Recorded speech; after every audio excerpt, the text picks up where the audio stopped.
எல்லாருக்கும் வணக்கம். என் பேர் ஜனா கே சிவா. இப்ப நீங்க ஒரு கொஞ்ச நாளா பாத்தீங்கன்னு சொன்னா எங்கட ஸ்பெஷலி எங்கட ஈழத்தமிழ் ஆர்டிஸ்ட்ல மத்தியில ஒரு பெரிய ஒரு ப்ரமோஷன் ஒன்று நடந்து கொண்டிருக்குது. அதாவது எங்கட இந்த சல்லியர்கள் திரைப்படத்தை பற்றி. நானும் இந்த போஸ்டர் ரிலீஸ் ஆகி முதல் நாளே வெயிட் பண்ணி கொண்டு நான் இந்த படத்தை எப்படி பார்க்கணும்னு சொல்லி என்ன சொன்னாலும் இப்ப எங்கட அண்ணாமார் அக்காமார்ட்ட கதை சோ என்ன மாதிரி இருக்குன்னு சொல்லி சரியா ஆவலா இங்க டொரண்டோல ஓடும்போது முதல் ஷோக்கு போயிருந்தேன். படம் பார்த்துக்கொண்டு கொஞ்ச நேரத்தில் எனக்கு ஏண்டா இந்த படத்துக்கு வந்தேன்னு சொல்ல மாதிரி இருந்துச்சு. ஏன்னு சொன்னால் எனக்கு ஒரு கொஞ்சம் கேள்வி இருக்கு இந்த படத்தை பற்றி. ஏன்னா நானும் சொல்லங்கள கனகாலம் இருக்கல. சோ எனக்கு இதுல பற்றி கணக்கு என்ன மாதிரி ஆக்களுக்கு கணக்கு விஷயங்கள் தெரியாது. சோ ஒரு திரைப்படம் என்று சொன்னால் அது ஒரு மிகப்பெரிய ஒரு ஆவணம் அதாவது ஒரு திரைப்படம் நாங்க சும்மா ஜஸ்ட் ஒரு மூவி தான் என்று சொல்லி கடந்து போக முடியாது. ஏனென்று சொன்னால் அதுக்கும் எங்கட ஈழத்தமிழ் எங்கட போராட்டம் ஒரு சரியான ஒரு சென்சிட்டிவான ஒரு டாபிக் இப்ப இதே ஒரு திரைப்படமா நீங்க கொண்டு வாரீங்கன்னு சொன்னா அது நீங்க ஒரு சும்மா ஒரு என்டர்டைன்மெண்ட்டுக்கா பார்த்துட்டு போற படம் மட்டும் நாங்கள் இதை எடுக்கலாது. இந்த ஒரு கேள்வி என்னன்னு சொன்னா, நீங்க ஒரு படம் எடுக்கும் பொழுது அந்த ஒரு இனத்தை பற்றியோ ஒரு இடத்தை பற்றியோ ஒரு எங்க எடுக்கிறீங்களன்னு சொன்னால் அந்த மக்கள் என்ன மாதிரியான ஒரு மொழியை கதைப்பணும், என்ன மாதிரியான உடுப்புகள் போடுவணும், என்ன மாதிரியான வாழ்வியலாவே கொண்டிருக்கணும்னு சொல்லி ஒரு கொஞ்சமாவது நீங்க ரீசர்ச் பண்ணணும். சோ முதலாவது பாத்தீங்கன்னு சொன்னால் அது முதல்ல படம் துவங்கும் போது லைட்டா எங்கட லாங்குவேஜ் கதைக்கிற எங்கட ஸ்லாங்ல கதைக்கிற மாதிரி இருக்கும். பேந்து பார்த்தால் அப்படியே நான் நினைக்கிறேன் கருணாஸ் வந்தோன்னு கருணாஸ் வர சீனோட அந்த அது அப்படியே ஃபுல்லா ஸ்கிரிப்ட மறந்துருக்கணும் நினைக்கிறேன்.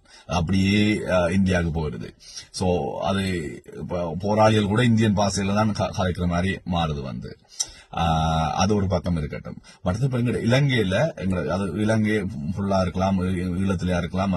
எங்கட பாடசாலையோட சீருடை என்ன, தாவணி போடுறதுதான் எங்கட சீருடையா. அதாவது பரவாயில்ல, இவ்வளவு படத்தை எடுக்கிறீங்க, எடுத்துட்டு இவ்வளவு செலவழிக்கிறீங்க. ஒரு இலங்கையில இருக்கிறது ஒரு கோயில் எப்படி இருக்குமென்று கூட உங்களால ரிசர்ச் பண்ண முடியாமலா இருக்கா?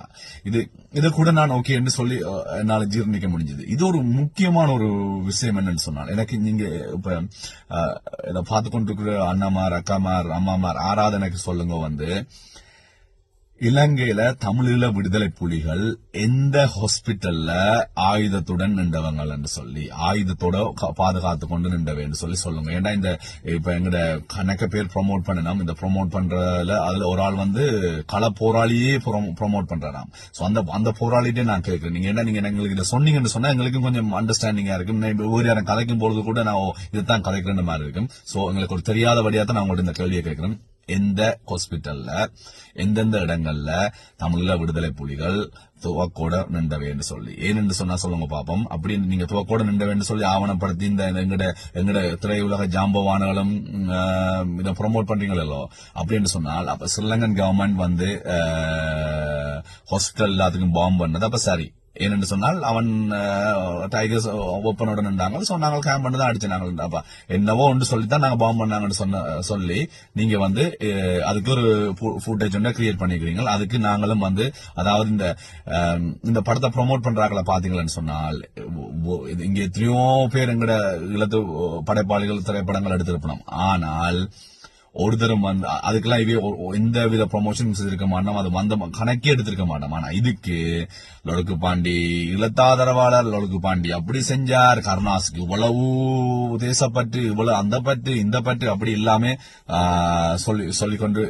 சொல்லி படம் எடுக்கணும். ஐ மீன் ப்ரொமோட் பண்ணணும். இந்த தேசப்பட்டு எல்லாம் இவ்வளவு காலத்துக்கு எப்ப இருந்தது, எப்ப இந்த படம் எடுத்தோன்னு தான் இந்த இவ்வளவு தேசப்பட்டு வருது. அப்ப இவ்வளவு காலமும் இருந்த ஒரு தேசப்பட்டையும் காணலையா? எத்தனை இந்தியால எத்தனை முகாம்கள் இருக்குது, எத்தனை ஈழத்து தமிழர் இந்தியால கஷ்டப்பட்டு கொண்டிருக்கிறாங்க. அதை பற்றி இதுவரைக்கும் வாய் திறக்காதாக்கள், அரசியல் இருக்கும் போதே வாய் திறக்காதாக்கள் இப்ப தண்ட படத்தை கொண்டு வந்தோடனே ஈழ உணர்வு நாங்களும் எல்லாத்தையும் மறந்துட்டு நாங்க ப்ரொமோட் பண்ணி கொண்டிருக்கோம். எனக்கு ஒரே ஒரு கவலையான ஒரு விஷயம் என்ன சொன்னா, நாங்க அவ்வளவோ ஒரு வீக்கான ஒரு இனமா மாறிக்கொண்டு வரோமா? எங்கட தேசிய தலைவன் எங்கட அண்ணாமார் அக்காமார் எல்லாம் போராடி நாங்கெல்லாம் எவ்வளவோ ஒரு வீரமான ஆக்கள் காட்டி இருக்கிறோம். அப்படி இந்த ஒரு சொற்ப வசனங்கள் இயக்கம் பிரபாகரன் தமிழீழம் என்று சொன்ன உடனே நாங்கள் எல்லாத்தையும் மறந்துட்டு கையை தடி கொண்டிருக்கிறோம். இப்ப வடிவா பாருங்க, இந்த இந்தியன் ஒரு நாளுமே எங்கட வழியில அவங்க சொல்ல போறதே இல்லை. அப்படி சொன்னாலும் அவங்களோட வணிக நோக்கத்தோட சொல்லுவாங்க. உதாரணத்துக்கு இப்ப ஹிந்தியில பாத்தீங்கன்னு சொன்னா எங்களை ஒரு தீவிரவாதி இல்லாம 100% ஒரு தீவிரவாதி மாதிரி தான் அவங்களோட வெப் சீரிஸா இருக்கலாம், படங்களா இருக்கலாம் வந்து கொண்டிருக்கு. இது இன்னும் தமிழ்நாட்டில் இருக்கிற டைரக்டர்ஸ் கூட எங்களை வச்சு நகைச்சுவை தான் எடுத்துக்கொண்டிருக்கணும். உதாரணத்துக்கு கார்த்திக் சுப்ராஜ் ஒரு டைரக்டர் இருக்கிறார். அவர் ஒரு படம் எடுத்தார், ஜெகமே தந்திரம் சொல்லி. அது என்ன மாதிரி என்று சொன்னால், லண்டன்ல வந்து எங்கட ஆக்கள் வந்து ஓப்பன் எல்லாம் இதெல்லாம் செய்து ஓப்பன் எல்லாம் வித்து கொள்ளையடிச்சு அகதி அந்த ஸ்கோர்களுக்கு செலவழிக்கணுமா? இது எங்க நடக்குது இப்படி? யாராவது உங்களுக்கும் லண்டனை பற்றி தெரியும், எனக்கும் தெரியும், லண்டன்ல இருக்கிறாங்க, இதை பாப்பீங்க, சொல்லுங்க எந்த கேங் இதை செய்து கொண்டிருக்கேன்னு சொல்லி. இப்படி அது உண்டு. இன்னொரு படம் எடுத்தார், நாய்க்குட்டியை போய் சேவ் பண்ணிட்டு வருவார், அங்க காப்பாட்டி கொண்டு வந்துட்டு சிங்கள ஆமிக்கு போமஸ் தூத்தி என்று சொல்லுவாராம். அவன் சுடுவானா, இவர் செத்துருவார், ஹீரோ செத்துருவாராம். ஏன் இப்படி என்னத்துக்காக இப்படி நீங்க வந்து இவ்வளவு ஒரு பூச்சாண்டி காட்டுங்கன்னு எனக்கு கண்டாபிள்ளாங்க இல்ல. இந்த மம்முட்டியில படத்துல பாத்தீங்கன்னு சொன்னா சின்ன பிள்ளை கண்டு கொண்டேன் படத்துல பாத்தீங்கன்னு சொன்னால் சின்ன பிள்ளைகளை வண்டி காட்டுல சின்ன பிள்ளைகள் கண்ணோட நிப்பாங்க, தனக்கு தெரியாதுன்னு சொல்லி. அடே என்னத்துக்கு தான் இங்க இதெல்லாம் செய்றீங்கன்னு எங்களுக்கு கண்டாபிள்ளாங்க இல்ல. நீங்க தான் எங்களை ஈழத்தமிழருக்கு உதவி செய்யறன்னு செய்றீங்களா, இல்ல இல்லாட்டி இப்படி காஜா கண பேர் உங்களோட படத்தை பாப்பாங்கன்னு செய்றீங்களா?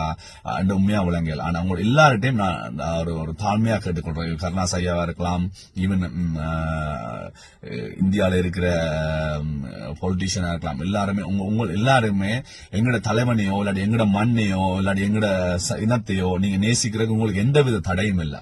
ஆனால் எங்கட வழிகளை சொல்றேன்னு சொல்லி எங்களை வச்சு நீங்க வந்து நகைச்சுவையா ஆக்காதீங்க. ஏனென்று சொன்னா நாங்கள் மிகவும் வலியல்லையும் வேதனையிலையும் வாழ்ந்து கொண்டிருக்கிற இனம் வந்து இன்னும் மேல மேல வாரக்காக போராடி கொண்டு உழைச்சி ஹார்ட் ஒர்க் பண்ணி கொண்டிருக்க இனம் வந்து நீங்க வந்து எங்களோட அடுத்த தலைமுறைக்கு நீங்க என்னென்று சொன்னா உங்களோட திரைப்படங்கள் வந்து என்னென்று சொன்னா எங்கட சனம் எங்கட படத்தை எங்களை மாதிரி படைப்பாளிகளை வந்து பெருசா இதன்ற மாதிரி தெரியல. ஏனென்று சொன்னால் நீங்க செய்யறதுல வந்து உங்களோட பக்கம் தான் கூடுதலா ஈர்ப்பு வந்து கொண்டிருக்குது.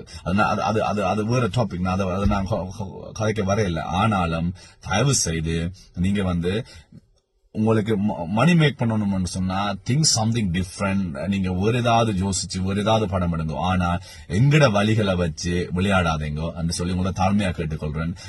மற்ற இன்னும் உண்டு, எங்கட இந்த அங்குள் மேரெல்லாம் அந்த படத்துல எல்லாம் பார்த்தோன்னு வந்து ஒரு நாளுமே எங்களுக்கு சப்போர்ட் பண்ணாத ஆக்கள் எல்லாம், எங்கட படைப்பாளிகள் படம் எடுத்தா அதை பற்றி கவலைப்படாத ஆக்கள் எல்லாம், அதுல வந்து கருணாசுட வந்து படம் எடுக்கிறாங்க, லைன்ல நிக்கணும், அடிச்சு பிடிச்சோம் நிக்கணும். என்ன அதுல முக்காசி பேர் டாக்டர்ஸ் ஆகும் வந்து அவையில் எல்லாருமே வந்து சொல்லணும் வந்து சொல்லி அவ எல்லாருமே இந்த படத்தை வந்து ஆதரிக்கணும்னு சொன்னாங்க. ஒரே ஒரு கொஸ்டின் வந்து நீங்க படத்தை ஆதரிக்கிற சரி, ஆனா அதுல இருக்கிற கருத்து சரியா, அதுல இருக்கிற எடுத்த விதம் சரியா, இதை சொல்ல வரதெல்லாம் சரியா நீங்க பார்க்காம நீங்க வந்து ஒரு திரைப்பட பிரபலத்துக்கு பின்னால நாங்க கண்ண மூடி கொண்டு போறது சரியா? ஒருக்கா யோசிச்சு பாருங்க மக்களே.